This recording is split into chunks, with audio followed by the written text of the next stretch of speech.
எப்பெல்லாம் பலவீனத்தோட எப்பெல்லாம் தனிமைப்படுத்தப்பட்டு அப்ப இருக்கிறீங்களோ அப்பதான் அப்பா கூடவே இருக்கிறது கொஞ்சம் மட்டும் நல்லா கையை தட்டி அதிகாரம் சொல்றாரு. எனக்கு முன்னாடி பார்க்க அவரை காணல, எனக்கு பின்னாடி நான் அவரை பார்க்க அவரை காணல. நான் நினைச்சு அவரை வந்துட்டு போயிட்டாரு போன்னு நினைச்சேன்.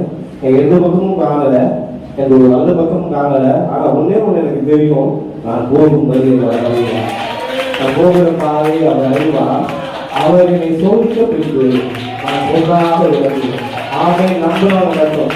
சோதனைகளை சாதனைகளாய் மாற்றுகிற தெய்வம், சோதனைகளை சாதனைகளாய் மாற்றுகிற தெய்வம்.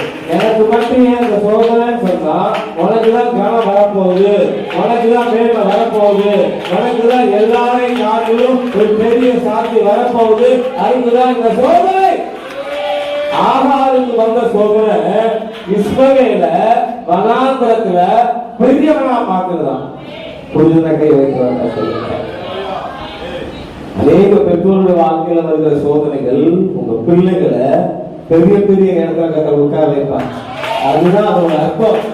அதை தாங்க ஆகாது, அதை தாங்கல.